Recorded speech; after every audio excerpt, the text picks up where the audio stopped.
اچھا، ڈاکٹر اسرار صاحب سے میرا بے قاعدہ تعارف بچپن سے تھا، کیونکہ ہم کٹر بریلوی خاندان میں پیدا ہوئے، اور جسے وہ کہتے ہیں ٹنا ٹن سنی، کہتے ہیں ٹی ٹی سنی اور پی پی سنی، ایک پلپلا سنی ہوتا ہے، ایک ٹنا ٹن سنی ہوتا ہے۔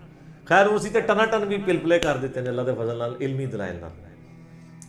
تو وہ ٹن ٹنا سنی خاندان میں، تو بے قاعدہ تعارف تو ہمیں تھا۔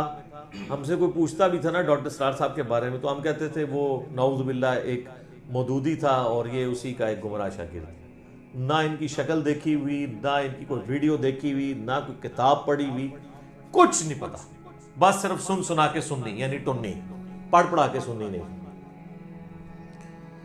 باقاعدہ تعارف جو ہوا وہ 2007 میں میرا ہوا، 2007 کے اندر، اور میری زندگی میں ہدایت کا سبب بننے والے لوگوں میں ڈاکٹر اسرار صاحب بھی ٹاپ آف دا لسٹ ان 5 لوگوں میں شامل ہیں جن کا میں نے شروع میں تعارف کروایا۔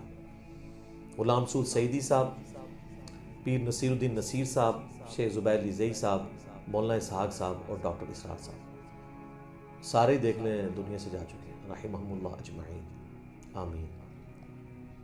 تو کرنا یہ ہوا اللہ کا کہ مارچ 2007 کی بات ہے، مجھے آفس کے کام کے سلسلے میں کراچی جانا پڑا، اور کراچی سے بھی آگے بلوچستان ہم نے جانا تھا، لیکن رات کا ہمارا سٹے کراچی میں تھا۔ ارلی ان دا مارننگ ہم نے نکلنا تھا، کیونکہ بلوچستان میں آپ کو پتہ ہے اس وقت ابھی بھی حالات ہیں لیکن اب کافی بہتر ہو چکے ہیں، کافی حالات خراب تھے، تو وہ فجر کے وقت سے بھی پہلے وہ جو ہے وہ کانوائے کو ٹریول کرواتے تھے۔ تو آلموسٹ کوئی آپ سمجھ لیں 10-11 بجے ہم لوگ پہنچے اپنے ہاسٹل میں ڈیفنس کراچی کے اندر، مارچ 2007۔ پہلے میں نے ارادہ کیا کہ کمرے میں سو جاؤں، پھر میں نے کہا یار ظہر کی نماز جماعت سے رہ جائے گی۔ خیر انتظار کیا، جب اذانیں شروع ہوئیں تو میں نے جو وہاں پہ چوکیدار تھا اس سے پوچھا کہ مسجد ہے قریب۔ اب مجھے کوئی ڈاکٹر اسرار صاحب کو نہ میں نے دیکھا ہوا ہے، نہ ڈاکٹر اسرار صاحب کا کوئی اس طرح کا باقاعدہ تعارف ہے۔ بے قاعدہ تعارف تو آپ کو میں نے بتا دیا کیا تھا۔ تو اس نے کہا جی یہاں سے کوئی 15 منٹ کی واک کے اوپر مسجد ہے۔ راستہ اس نے بتایا لیکن پھر بھی پوچھ کے ہی جانا پڑا، کئی ایک گلیاں مڑنی پڑی۔ تو الٹیمیٹلی خیر میں مسجد میں پہنچنے میں کامیاب ہو گیا، بہت بڑی مسجد۔ جب پہنچا تو جماعت مکمل ہو چکی تھی۔ اب میری عادت ہے کہ میں جماعت کے بغیر نماز نہیں پڑھتا۔ میں وضو خانے پہ کھڑا ہو گیا، کچھ لوگ وضو کر رہے تھے، میں نے کہا کہ جی ہم جماعت کروا لیتے ہیں۔ انہوں نے کہا جی ٹھیک ہے کروا لیتے ہیں۔ تو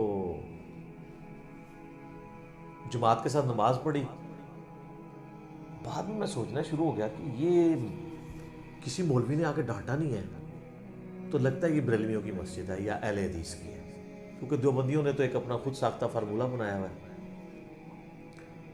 پھر میں جب مسجد کے اندر گیا تو مسجد بہت بڑی مسجد، یہ وہی مسجد ہے جس کے اندر ڈاکٹر اسرار صاحب نے 1998 میں بیان القرآن ریکارڈ کروایا تھا کراچی ڈیفنس کی، لیکن مجھے نہیں پتا تھا کیڑا بیان القرآن تھے، بلکہ کیڑا قرآن۔ پھر میں عرض کیوں نہ کروں کہ مرنے سے پہلے اے مسلمان کر لے اس پہ غور، کتابوں کا خدا اور ہے، بابوں کا خدا اور۔ ہم تو بابوں کے خدا کو مانتے تھے، کتابیں، وحی، ریویلڈ نالج، یہ چیزیں کہاں پتہ تھی، بس ایک روایتی دین پہ چل رہے تھے۔ تو میں نے کہا یار یہ یہاں پہ کچھ ایسا لکھا بھی نہیں ہوا جس سے میں سونگ لوں، کیونکہ سونگنے کی حص تو ہماری بہت زیادہ ہوتی تھی کہ اگر یہ لکھا ہوگا تو یہ فرقے کی مسجد ہوگی، یہ لکھا ہوگا تو یہ ہوگی، کچھ بھی نظر نہیں آ رہا تھا۔ یہ تو مجھے کنفرم ہو گیا کہ یہ ہماری مسجد نہیں ہے، یعنی بریلویوں کی نہیں ہے۔ لیکن میں نے کہا اگر بریلویوں کی نہیں ہے تو یہ جتنے لوگ یہاں نماز پڑھ رہے ہیں یہ بھی سارے حنفی طریقے پہ پڑھ رہے ہیں، تو اگر یہ دیوبندیوں کی مسجد ہے تو دیوبندی تو جماعتیں نہیں دوسری کرانے دیتے۔ میں نے پھر کسی سے ہمت کر کے پوچھا جی کس فرقے کی مسجد ہے؟ انہوں نے کہا جی کسی فرقے کی نہیں ہے مسجد۔ ہم نے تو سوچا بھی تھا کہ فرقہ بھی نہیں ہوتا۔ میں نے کہا یہ کیسے ہو سکتا ہے؟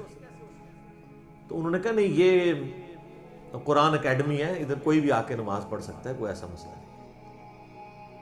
خیر میں نے کہا جی کوئی ادھر کوئی لائبریری کوئی مولوی، کوئی حضرت صاحب چلو ہم ملیں، کیونکہ مجھے بھی جب شام تک ٹائم گزارنا تھا نا، سینگ پھنسانے کا تو ہمیں شروع سے ہی اللہ کے فضل سے شوق تھا. تو انہوں نے کہا جی نیچے ایک بنی ہوئی ہے لائبریری ٹائپ، مکتبہ بھی ہے، وہاں آپ چلے جائیں. وہاں جب میں نیچے گیا نا تو میں نے دیکھا اچھا آفس بنا ہوا ہے جناب، سی ڈیز رکھی ہوئی ہیں، کتابیں. وہ میں نے جب کتاب اٹھائی نا تو ڈاکٹر اسرار صاحب کا نام لکھا. اوہ میں نے کہا یہ اس مردود کی مسجد ہے، یہ ظاہر ہم تو اس میں مردود ہی سمجھتے تھے، نعوذ باللہ. تو میں نے کہا اچھا یہ ہے وہ. خیر میں نے کتابیں دیکھنی شروع کی، پھر سی ڈیز بھی دیکھی. ان دنوں سی ڈیز چلتی تھی. وہاں میں نے ایک سی ڈی دیکھی، قرآن اور اقبال. ڈاکٹر اقبال کے اقبال ڈے پہ، یعنی 9 نومبر کے دن ڈاکٹر صاحب نے ایک کوئی 40-50 منٹ کی گفتگو کی تھی. وہ یوٹیوب پہ آپ کو مل جائے گی. قرآن اور اقبال لکھیں یوٹیوب پہ. ہم نے بھی اپنے آفیشیل چینل سے اسے اپلوڈ کیا ہوا ہے کئی سال پہلے. سر وہ سننے والا لیکچر ہے. اچھا مجھے تو نہیں پتا تھا کہ ڈاکٹر اقبال کو ڈاکٹر اسرار صاحب اپنا مرشد مانتے ہیں. ڈاکٹر اسرار صاحب ہمیشہ یہ کہتے تھے میرے 2 مرشد ہیں، مولانا مودودی اور ڈاکٹر اقبال. ہمیں تو نہیں پتا تھا. میں نے جو سی ڈی لی نا تو اس نیت سے لی کہ شاید اس میں ڈاکٹر اقبال کے خلاف کچھ بولا ہوگا. تو میں نے کہا میں دیکھتا ہوں یہ اقبال کو کیوں کہہ رہا ہے، کیونکہ اقبال تو ساری جگہ فٹ ہو جاتا ہے. ان کے ہر طرح کے اشعار ہیں، صوفیوں کو بھی فٹ ہو جاتے ہیں، مجاہدین کو بھی فٹ ہو جاتے ہیں، سنی کو بھی فٹ ہو جاتے ہیں، شیعہ کو بھی فٹ ہو جاتے ہیں. خیر وہ سی ڈی جب میں نے لگا کے سنی، اس میں ڈاکٹر اسرار صاحب نے ڈاکٹر اقبال کے شعروں کی روشنی میں یہ بتایا کہ مسلمانوں کی پستی کی واحد وجہ قرآن سے دوری ہے. جو آب شکوہ کا وہ شعر، وہ زمانے میں معزز تھے مسلمان ہو کر اور تم خوار ہوئے تارک قرآن ہو کر. یہ صحیح مسلم میں حدیث ہے سیدنا عمر فاروق رضی اللہ تعالیٰ عنہ علیہ السلام سے کہ نبی علیہ السلام نے فرمایا کہ اللہ تعالیٰ اس کتاب کی وجہ سے قوموں کو عروج دے گا اور اس کتاب کی وجہ سے قوموں کو زوال دے گا. اسی کی ٹرانسلیشن ڈاکٹر اقبال نے کی ہے، وہ زمانے میں معزز تھے مسلمان ہو کر اور تم خوار ہوئے تارک قرآن ہو کر. یعنی ہمارے اسلاف، صحابہ، تابعین، تبع تابعین، اہل بیت رضی اللہ عنہم اجمعین وعلیہم السلام اجمعین قرآن کو فالو کرنے کی وجہ سے کامیاب ہوئے، اور بعد میں آنے والے لوگ قرآن کو چھوڑ کر گمراہ ہوئے اور ذلیل و خوار ہوئے دنیا میں. اس کی وجہ سے میرا یعنی شغف اس طرف زیادہ ہوا کہ میں ڈاکٹر اسرار صاحب کو اور سنوں. ان دنوں ہم کیو ٹی وی بھی دیکھا کرتے تھے. کیو ٹی وی بھی آپ کو پتا پیورلی ایک بریلوی چینل ہے، اور اس وقت اس پہ اتنا غلبہ نہیں تھا. ڈاکٹر اسرار صاحب کا بیان القرآن جو اسی ڈیفنس کی مسجد میں 1998 میں ریکارڈ ہوا تھا، یعنی میرے وہاں پہ جانے سے آلموسٹ سمجھ لیں 9 سال پہلے. میں تو 2007 میں گیا. تو وہ بیان القرآن کیو ٹی وی پہ آن پیمنٹ تنظیم اسلامی والے چلاتے تھے. ڈاکٹر ذاکر نائک کے بھی چلتے تھے لیکچرز ان دنوں میں. اس وقت یہ کھل کے سامنے نہیں آئے تھے کہ یہ ایک فرقے کو سپورٹ کر رہے ہیں. پارشلی تو ہمیں تو پتا تھا. تو ڈاکٹر اسرار صاحب کا بیان القرآن ہم نے اس پہ کیو ٹی وی پہ سننا شروع کیا تو بڑا دل اس طرف مائل ہوا. پھر مجھے کہیں سے اس کی سافٹ کاپی بھی مل گئی، فلیش میں لائے، ہم نے ریگولرلی اس کے سننا شروع کیا.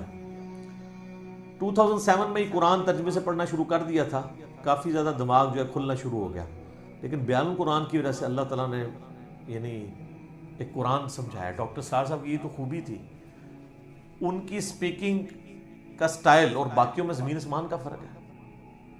ڈاکٹر اسرار صاحب قرآن اس طرح بیان کرتے تھے جس طرح قرآن نازل ہوا تھا، اس پیشن کے ساتھ. اس لیے بات دل میں اتر جاتی.